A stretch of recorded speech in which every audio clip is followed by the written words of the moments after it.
This ASIC miner used to make almost $25 a day. Sadly, not anymore. So what happened, and what's my plan for this miner?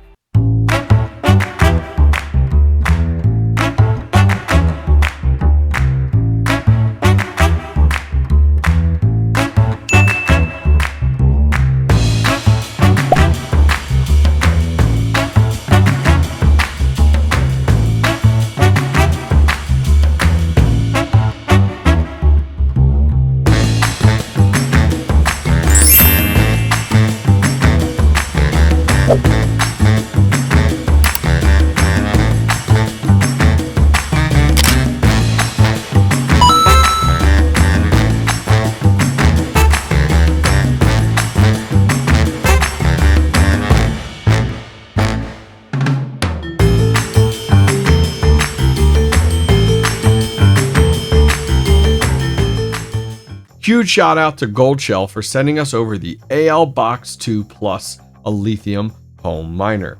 So taking a look at this unit, and then we're going to get into the nitty gritty about what has been going on with this thing. On their website right now, it's listed for about $1,600. However, I've seen resellers selling this as low as $1,200. So keep an eye out. I'll put links to some of those resellers down below if you're interested. But this unit has stepped up the game at 1 terahash and only 480 watts, which is pretty dang respectable, especially for a home miner. Now, this is not a lithium miner. It's not a Bitcoin miner. It's not a 𝐃𝐈 miner. It's a lithium. And a lithium is kind of come out of nowhere over the last year, I would say, and has really taken off. And we have seen a boatload of miners hit the industry over the last 6 months. We'll talk about that in just a minute. But our unit is up and mining and has been running for about 20 minutes now. On the miner screen, you can see we're at 1 terahash total, and we're in that hash rate mode. It doesn't have like low power mode or any of those other ones, just one mode, mining a lithium. Now, it does run at 480 watts. We have tested that at the wall. And if you're like, well, how loud is this thing? Is it truly a home miner? It runs right around 40 decibels based off of my testing, which is awesome because I can't wait to put this in my house during the upcoming fall and winter. So on the pool side here, I actually have 2 miners running right now on Viper.net. If we go ahead and scroll down, I have the ALPH 2, the original, the traditional Goldshell miner. And then we have the ALPH 2 Plus, which is just got up and running. And it is running at advertised, even poolside, at just over 1 terahash. So what happened to $25 a day on the Goldshell ALPH 2 Plus? Like, man, profitability is just here and gone so dang quick on these lithium miners recently. It's absolutely insane. And why is this occurring? Why do these miners come out, you buy it, and then you get it 2 weeks, 3 weeks later, and the profitability has dropped immensely? And that's definitely something to be careful about, and definitely something as a warning to you as a consumer, as a home miner. Be very careful. The profitability you see today will not be what it is by the time you get these miners. So why is this occurring? What is happening? Well, taking a look at Alephium, we're over at minerstat.com. This is the Alephium network hash rate since April. And we were kind of buzzing along here, no problem, 400 terahash, 700, 800 terahash, and then it starts to get higher and higher and higher, and oh shit, we're through the roof. Like, absolutely insane. Well, what occurred? Well, taking a look at the Goldshell ALPH 2 here today, and recording this is August 18th. It's down to $4 a day. Now let's just look at like income. Let's not even look at like profit then. Right around $5 a day.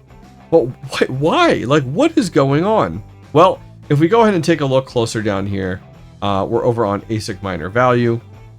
This miner was released on August 2024. So a month ago. And if we take a look over here, we can see during this time period, we were very beginning of August, $36, $32, $29, $27, and then it's a downward slope from there. Well, why?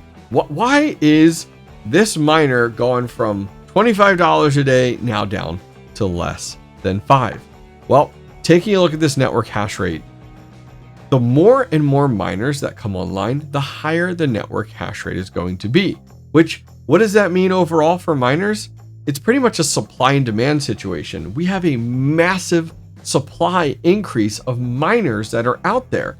And well, all of those rewards for mining have to go ahead and get separated up for all of those miners. So this, as you can see down here, look at August. We were at 1.9 petahash.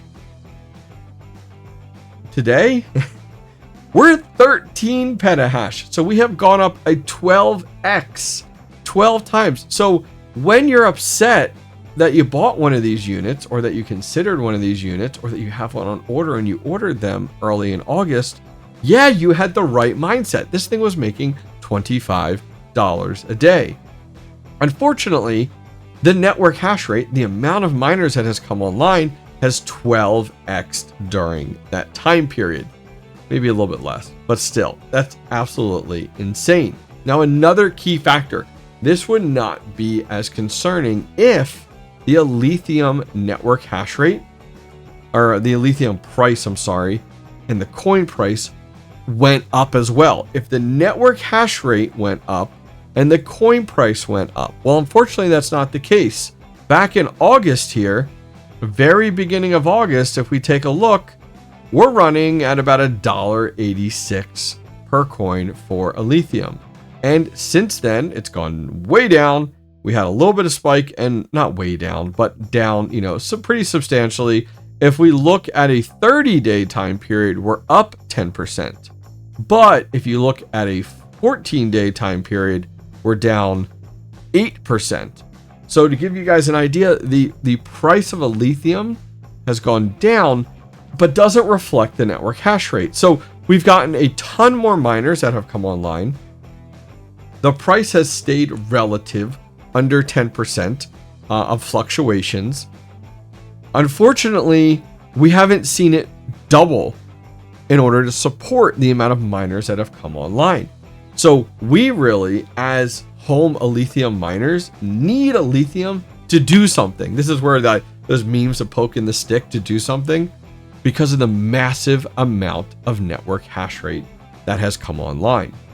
Now, in addition to that, what doesn't help either, talking about all this network hash rate, oh my gosh, is anyone else absolutely exhausted with the amount of Alephium miners that have come online in just the last 6 months? So taking a look here, back in April, remember we talked about April?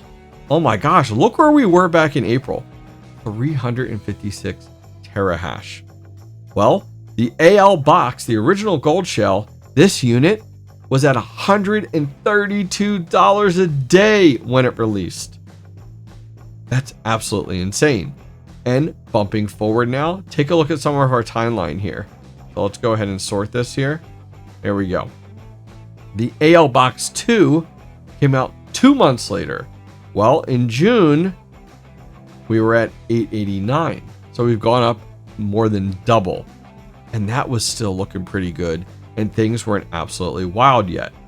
Then we go ahead and have the announcement. This was the announcement. It didn't actually hit the network yet for the AL1. The AL1 got announced, but wasn't shipping yet in July. And by the time July hit, we just broke 1 petahash, and none of these AL1s were actually delivered yet to the general public. Now, was Bitmain running them? Maybe, I don't know. Then all of a sudden, we jumped to August. Just within the last 45 days, the AL0 gets announced and starts shipping a little while later. August, we start to see that increase. We're at 1.9. And I would say I got my AL0 maybe 2 weeks ago. So we were up about 300 petahash there. But now look at since then. Since then, this is absolutely nuts. Not only the AL0, in the same month, the ALPH 2 Plus, the unit that we are looking at today with the Goldshell, that we just got our hands on. But then in addition to that, the AL1 Pro gets announced here in the last 2 weeks. The Dragon Ball miner, the A40, and then Goldshell comes out with an EAL1M as well. And then just the other day, we had Ice River announce their AL3. So look how far we've come from April. At the miner that came available, an ASIC miner, was 360 gigahash. Before that, we looked at like FPGAs. 360 gigahash. Now, taking a look at our hash rate, we're talking 15 to 16 terahash, all since April. Guys, we're talking under 6 months. So the Alephium network has had its ass beat over the last 6 months and is now through the roof, to the point where this miner that originally came out not too long ago that was making $25 a day, unfortunately, we have seen gone down to just under 5. So what are we going to do with this miner now? So here's my game plan for the Goldshell ALPH 2 Plus. And I would probably say this could also apply to anybody else with their Goldshell or their mini box miners. As we're stepping into fall and winter, if you own these, I highly recommend you use these as heaters, because they don't only support 110, but they also support 240. So I have mine running on 240 right now, but I'm going to be moving them into my house, and I'm going to be putting them throughout the house in order to cover my heat. My goal is to not have to turn my heater on in my house during the fall and winter in Pennsylvania. The nice thing is something like the Goldshell ALPH 2 Plus. It uses 480 watts, so I can put that on a normal outlet. It runs right around 40 decibels, so it is super, super quiet. You could put this in any bedroom. I'm actually going to put this in my son's bedroom. He has a bedroom above our garage. It gets significantly cooler because of where it's located, and having this in there just to help out will be absolutely amazing. It's not going to bother him when sleeping. It just has a very slight fan noise to it, just a tiny, tiny bit. As I said, it's not loud. It's not putting out an absorbent amount of heat, 480 watts worth, but it'll definitely do the trick. So for you as a home miner, if you're looking for a heater that also is going to earn you cryptocurrency, this is a great option. But if you're just looking for a heater, you don't care about crypto, go out to your local hardware store, your Home Depot, your Walmart, you could buy a heater. But if you're like, this is one that I can earn crypto with, in all different seasons, especially fall and winter, I think this miner would be perfect for you. What's up, guys? Sorry to interrupt your video, but want to keep you in the know. So are you new at mining, or you're just looking to step into it? You're not sure what hardware you want to buy. You're not sure what build you want to do. Need some help? Maybe you're building your first mining rig and you literally need help step by step installing Hive OS. Maybe you're so far away from mining, but you're looking at it and you just need somebody to bounce some ideas off of. Well, I offer one-on-one calls with the community, and I've done boatloads, some really cool ones. I've helped people set up ASIC miners in the Dominican Republic. I've helped someone troubleshoot their very first GPU mining rig. I've chatted with a guy looking to open up a farm and just wanted a sounding board. I've helped someone else build and set up and configure their brand new 𝐃𝐄SPA miners. Well, I'm here to help, and I'd love to work with you. If you guys need one-on-one help, I offer it, and I love doing it. So there's a link directly down below to TheHobbyistMiner.io. Go over there and schedule some time with me. All right, back to the video.